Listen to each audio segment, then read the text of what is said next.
Big deal for an enlisted man. I'm an NCO now. Yeah. So it was, yeah, different. I know you guys didn't have lance corporals. No. But, Yeah, no, we, yeah, so, so, are you ready to run this? I'm rolling. All right. But you know what, I'm proud of stuff. Look at this hat. Look at that. Know what those signatures are? No. Francis Curry, who was a Medal of Honor recipient in the Battle of the Bulge. Woody Williams under here was a Hold on, Medal let me of just- Honor recipient on the Battle of Iwo Jima. They both won the Congressional Battle of Honor Uh-huh. medals, and they signed my hat. That's great. Be proud of that. So, yeah, and I'm marked inside here as the owner of the hat. You know what's interesting? You guys are both 4th Marine Division. Yeah. I served in the reserves in the 4th Marine Division. Okay. So when I was making the movie, I would come across all sorts of footage where they did like a Hollywood slate. And I was with the 1st Battalion, 25th Marines. And so I'd come across World War II footage, and the slate would say 125. And I go, that's my unit. yeah. You know, so I'm G225. 225. Yeah. Well, I was 25th Marine 2nd Battalion, Which set 225? So- 25, yeah. so 'cause you there were were four regiments, Right. 23, 24, and 25. Right. So what company? Pardon? What company? Headquarters company, mortars. I was in It's the pretty mortar. darn close to you. And then, Saipan, we were all over, only three on the front companies. lines and all. You were 225 too, No, right? we were in 4 invasions. Okay. I was there when they made the 4th Division, started up. And I went to the final muster in 215 in North Carolina, what takes that, Lejeune. Who? Lejeune. Lejeune. No, yeah, Lejeune. And so I was there at the muster on the disbanding the 4th Division. And all the troops in that barracks that come out to us, there were 72 of us. And I already started to sweat. So, but it was something. Yeah, those were. So, can I ask, how old are you guys? I'm 95. I'm 94. Oh my God, you guys are in great shape too. We would have been a floating reserve for Okinawa had Iwo Jima been taken easily. You know. Yeah, which was awful. My girlfriend's dad was on Sugarloaf, and he's passed, but his company, they lost 70% of their men. Yeah, Yeah. that's about the percentage. Yeah, that was a bad battle. Yeah. Yep. No, we were in the Marshalls first, and then we went to Saipan, Tinian, and then when we got to Iwo, we weren't any good.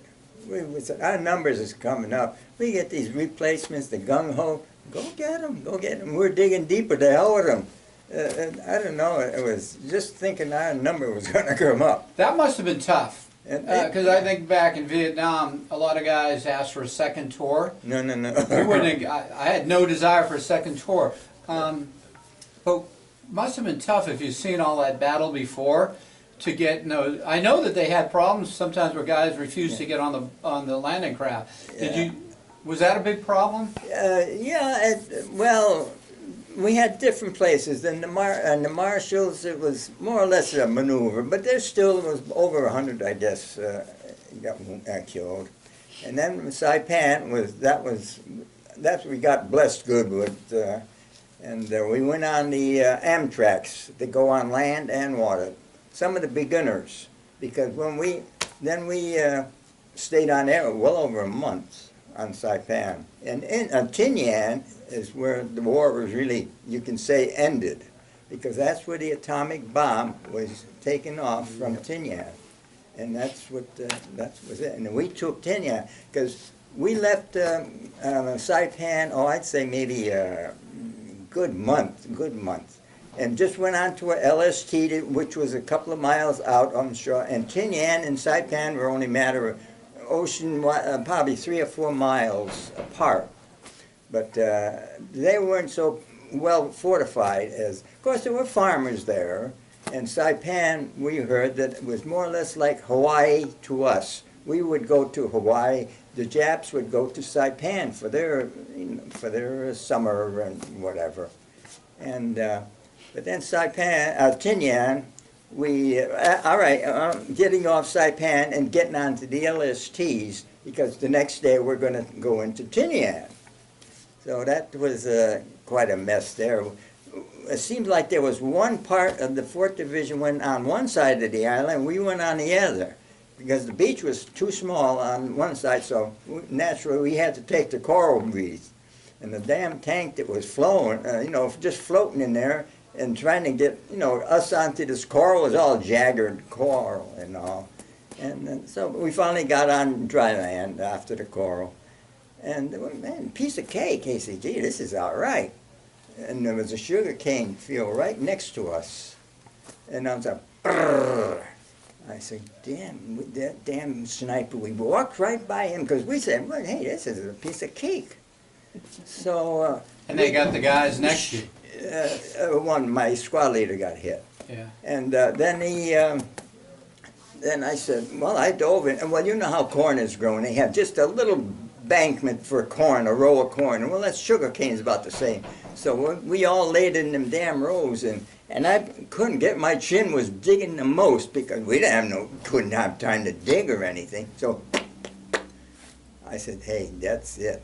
Them damn bullets go. And the dirt was flying on my face. I said, man, this is going to be it. Yeah. And it was, well, like I say, and then when we got to Iwo, we did a lot of thinking. And I saw another article in today's paper. One of the guys was on a LST. He was bringing in tanks, but not a seagoing tank, not a seagoing, but a land tank and a water tank. I guess evidently there's the regular tanks. And he just unloaded his, but he said they told him on board ship when he was going in to unload, he said, we're telling you folks, the 12 first invasion, group that went in got wiped out. I said, well, Christ, I was in the third wave. But they said the 12 rays were, now that was scuttlebutt, because that didn't have, but that was in today's paper.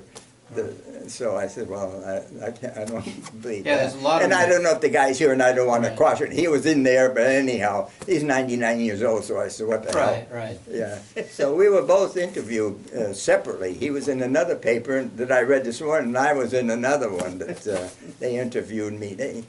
But like I say, the more we were there, we knew our time was coming up. But Iwo must have been shocking even to vets like you from the other island. I mean, it had to be profoundly shocking.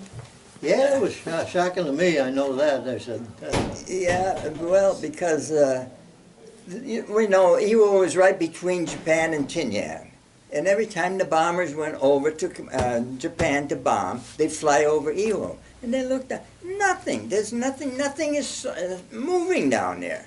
So that kept on, but I think the Navy, I think, was still firing at them for, I don't know, quite a while. But they always come back to bombers, and they said, there's nothing there. So on our ship, the guy says, we were heard, it's going to be 3 days, not more than 4. So don't take the whole pack, just take a half of your pack. Because, that was it. But it didn't turn out that way. I never heard that. Yeah, so, but like I say, the first couple, 3 waves were the best. Because when you hit a beach, crimers, they're probably going about an hour or two, just throwing every damn thing. Any ship that got a gun will aim for the thing. Of course, then when we get on then, when the first wave gets on there, they got to back off. But the place is still so damn from smoke bomb grenades and everything that's kind of rough. But and then our words were when you hit the beach, move, get the hell off the beach, because they want to bring in more. So we did that, and but it was then me being in a mortar team. The team, it was four of us, four guns. Well, I'm getting ahead of it a little bit, but anyhow, the one gunner blew up. One of our guns blew up, And we were getting ready, it was around, well, I'd say 4 in the afternoon, and we had piled our ammunition behind each gun, I don't know, maybe 15, 20 rounds. And then somebody put in it must have been an oversized shell that was going down, and this is friendly fire. It must have went down slowly. So he's already putting friendly fire, and he's putting another one, and a damn thing come up from the bottom and hit that one. And the 4 guys were instantly, they were gone. Because if you ever see a mortar, you know, firing the mortars, why, they're close. I just told my daughter, here's a picture of it, and she'll vouch for it, because we're all almost hugging the darn gun. So then with that ammo between the 4 guns, we had 15 or so stacked for the night, because at nighttime we can't see anything, but so we're trained that we know just what's going to happen. So we figured that, and then when it started doing all them, that pile of ammunition, they have increments on the end of a shell, and that's what gives them the boost to go.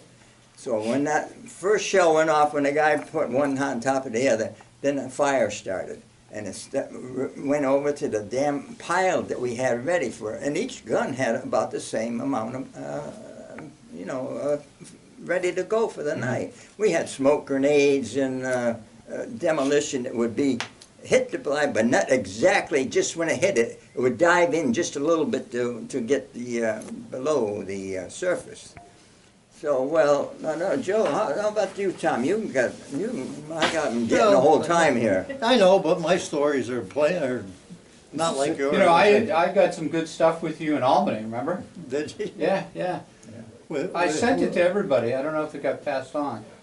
Like my son asked me, he says, was I scared going in? Because we all met at the Zaloga post for a gathering anyway. I says, I wasn't really scared until we let the ramp down on the Higgins boat, and I had to step over dead Marines. Then the reality hit home. Okay, so anyway, with that, I ran up the beach, and I knew right then and there you had to take cover as quick as possible. So anyway, I thought I'd get behind this tank, American tank that was knocked out. I went behind that, and I heard my sergeant screaming, "Get away from that! It draws fire," which makes sense anyway. So I ran up a little further, got into one hole by myself. And now I looked around and I saw a bunch of men in one bigger crater. So I started running up, and as I ran up, I looked to my right and I saw my platoon leader dead with a bullet hole in his head. So all of a sudden, you know, everything you're thinking is saying, I'll be lucky if I get off of this place alive. I would imagine. But one strange thing about it, they talk about the volcanic ash on the beach. I wasn't on it that long, because I don't know how much later the word came that they said they wanted us to go to the high ground before dark. Now the high ground was probably about 300, 400 yards from where I was. All I know is I ran like hell, and just as I got there it was turning dark. I started climbing the little bluff that was there. As soon as I got up to the top, about 4 or 5 mortar shells landed right around me. I say around me because probably the nearest one was from here to there. But I wasn't wounded, although a fellow with me was screaming he was wounded, and he called for Corman, who came. So he did. He came, took care of him. But from that point on, it was one big blur. Nights ran into days. I don't remember sleeping. I don't remember being hungry. They say it rained on the island, and I don't remember that, you know. But, It's amazing. It's just all a blur. the funny thing is they made me a demolition man to set off satchel charges. And I had never even set one off in training. But that was my job. I was supposed to blow up caves and pillboxes. And it kind of became a saving grace for me because they didn't need me. So if the front lines are maybe 50 or 60 yards apart, I was always in the rear part of the foxholes. So they didn't need me, which worked out pretty good until one day they said the company next to me ran out of demolition and they needed me to go up, blow up a cave, you know. Well, I went up there with my satchel charges and lo and behold, the sergeant was laying there because he had gone up to look into the cave and got shot in the gut. So he's laying there with a bowl of intestines sticking out, and they said, go blow up that cave. Now the cave is like about 35, 40 yards in front of the lines, you know. So I did what I was told, but years later I said, geez, they didn't give me any backup. I says, they should have at least had a BAR man come up with me, you know, in case they come running out, you know. Anyway, That's scary. the way things worked out, I went up to where the cave entrance was. But the cave entrance wasn't on ground level. To get to it, you had to go down a long ramp and get into it from below. But I wasn't about to go down that ramp. It was like probably about 30, 40 foot long. But I stood up on top and I set up a demolition charge, which wasn't that hard, you know, you just poke your fingers into the C-tube, put a cap in it with a fuse onto it, you crimp the fuse on it, put a fuse lighter on, pull it. So I did that, I dropped it, and it didn't go off. So I thought to myself, I says, did I make the fuse too long? Did the Jap run out and pull it out? So I rigged up another one, and this time I put a shorter fuse with it, pulled the fuse lighter and threw that down, but I threw a hand grenade down with it too. I said one or the other's gonna get them, you know. And with that, the charge went off. But I never did check back to see what happened to the entrance. I was happy to just run back to the lines, you know. That's a great story. So anyway, We should go in then. We should go in. Oh, finish, what? what I was gonna say, I guess the end result of my trip on Iwo was one night there when we were getting ready to dig in. Three of us dug a foxhole, enough for three of us, and it was getting dark, and now we decided, you know, how we're gonna handle being there that night, and the arrangement was one person take watch for an hour while the other two people slept. And however it worked out, this friend, Peter Mangini was his name, he was on watch, and I'm not sure if that was a sequence, whether my other buddy took the first watch or not, I don't know. All I know was pitch dark when it all happened. All of a sudden there was a loud blast. I was asleep in the bottom of the hole and I had my arm like this.